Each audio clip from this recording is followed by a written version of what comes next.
Welcome, dear friends, to a most ridiculous tale, one full of wishes, wonders, and a very unfortunate sausage.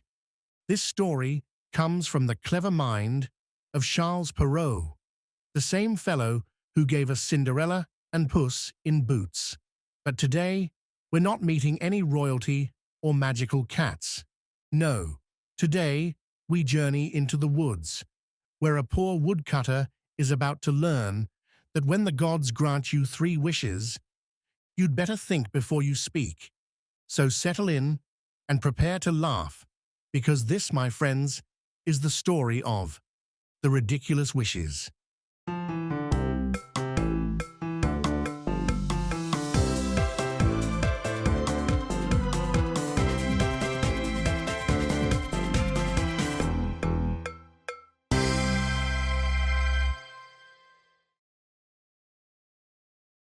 In days long past, there lived a poor woodcutter named Harry, who found life very hard.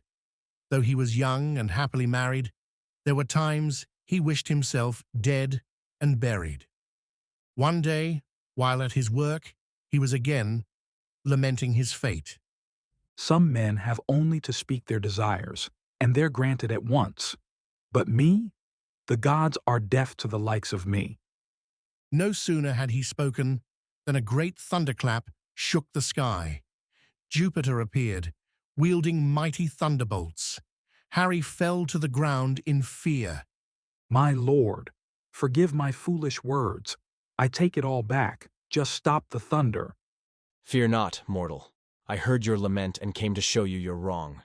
I, Jupiter, sovereign of this world, grant you 3 wishes, whatever you desire.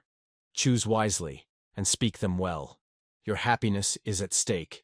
With that, Jupiter vanished.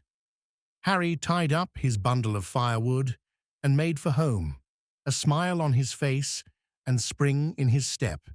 He was eager to tell his wife. Fanny, light the fire, lay the table. We're rich. We can wish for anything now. Let there be no holding back. He told her the tale of Jupiter's visit.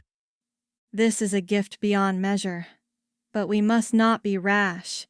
Let's sleep on it and wish nothing until tomorrow. Wise words. But tonight, we celebrate. Bring a bottle from the back. Fanny fetched their best bottle, and Harry leaned back in his chair, toasting his feet at the fire, drink in hand. What fine glowing embers. What a fire. I wish we had a black pudding to go with it. At once, a long black pudding emerged from the hearth, wriggling across the floor. Harry, you great oaf! A black pudding? With your first wish? You could have asked for gold, a palace, anything. And you choose sausage? It was a slip of the tongue, Fanny, I swear. I'll be careful next time. Careful? You?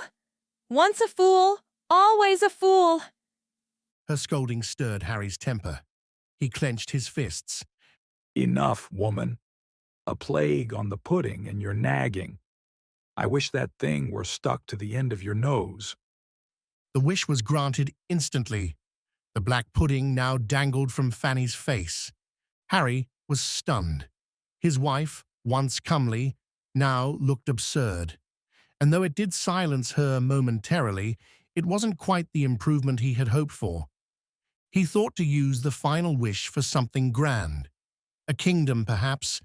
But then he pictured his queen, seated beside him, with a sausage on her nose.